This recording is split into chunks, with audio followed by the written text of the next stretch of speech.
Welcome to the deep dive. Today we're focusing on a really critical document. It's a public statement from the Royal Thai Army about the recent border tensions with Cambodia. Right.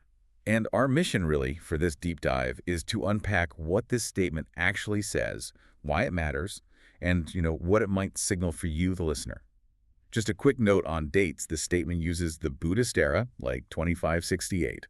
For clarity, that's 2025 in the Gregorian calendar, so we'll speak to 2025. And, digging into a military statement like this, it's incredibly valuable. It's much more than just a news headline. Definitely. It's an official record, carefully put together by one side, laying out their specific version of events, their, let's say, official stance, and crucially, what they say they intend to do.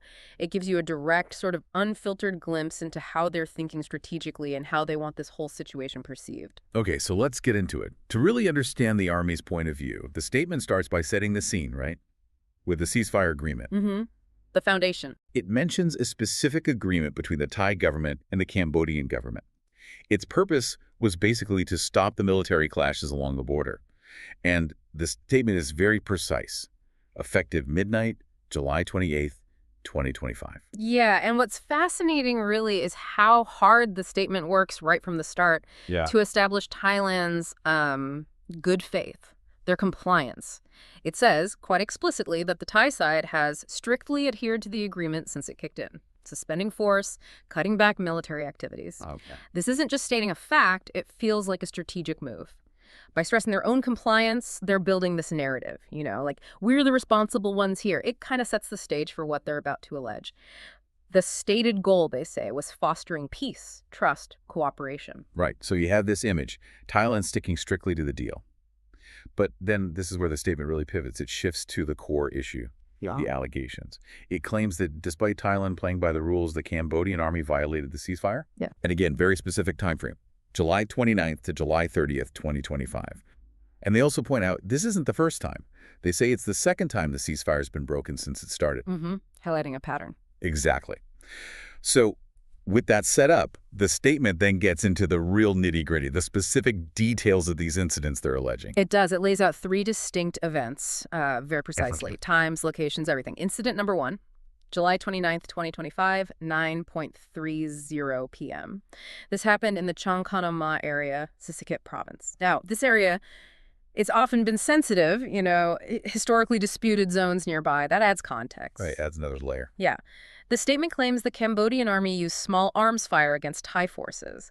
And this led to a clash, it says, that lasted about half an hour, ending around 10:00 p.m. Okay, half-an-hour clash. That's quite specific. What about the next alleged incident? Did things escalate? Well, the second incident seems to suggest that. It reportedly started right after the first one ended, around 10:00 p.m. on July 29th, and it supposedly continued kind of on and off until the morning of July 30th.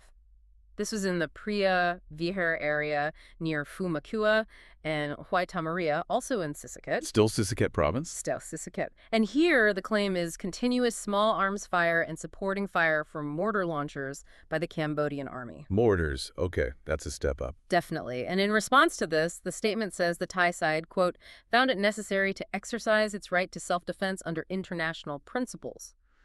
Now, invoking international principles, that's significant language, isn't it? Yeah, it's not just random legal talk. No, it's framing. It's framing their response within accepted global norms. It aims to legitimize what they did, maybe gather some diplomatic backing, or at least head off criticism internationally. It really is striking how granular these details are. Almost like, as you said, building a legal case in public. What was the third incident mentioned? Precisely. That level of detail, it speaks volumes. It's for the domestic audience, the international community, and of course, Cambodia. It's like saying, we see you, we're documenting this. The final violation detailed happened in the Pha Mor I Dang area, again, Sisaket province.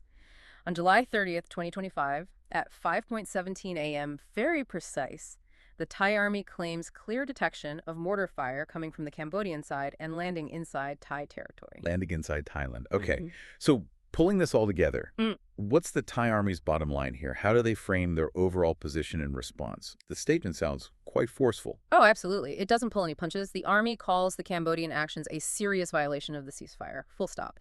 But it goes further. It describes them as showing disrespect for international obligations. That's strong diplomatic language. It implies breaking trust, ignoring agreed rules. undermining the whole process. Exactly. It says these actions undermine efforts to resolve the situation peacefully and, importantly, impact stability and trust between the two countries. Then comes the direct condemnation. They condemn the irresponsible actions of the Cambodian army in the strongest terms. Strongest terms. Clear enough. Very clear. But then there's this interesting balance.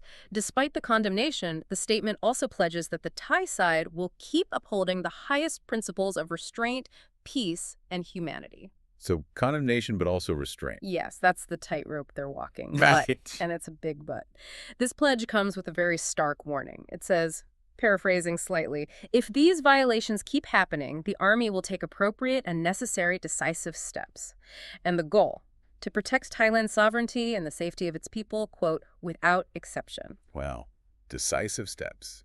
Without exception. That sounds like a serious red line. It really does. It leaves little room for ambiguity about their resolve if things continue. So you have this mix, condemnation, a pledge of restraint, but also this very firm warning. It raises that question, doesn't it? How does a military balance that? Strong warnings alongside claims of restraint. It's signaling resolve, maybe deterrence, but also trying to keep a door open for de-escalation, potentially, but clearly on their terms. Okay, so just to quickly recap for everyone listening, we've gone through this Royal Thai Army statement, the details of the alleged ceasefire violations by Cambodia, the specific times and places, and then Thailand's official position. Yeah. Strong condemnation, a stated commitment to restraint, but also a very clear, very firm warning about future actions. Exactly. And considering everything we've just unpacked from this single official statement, perhaps something for you to think about is this. What's the real purpose when a military, a state actor, publicly lays out events in such minute detail like this, calling out specific times, locations, invoking international law, issuing such a direct warning? How does putting this specific narrative out there shape perceptions? How does it influence what happens next between the two countries, especially when things like trust and sovereignty are so clearly on the line?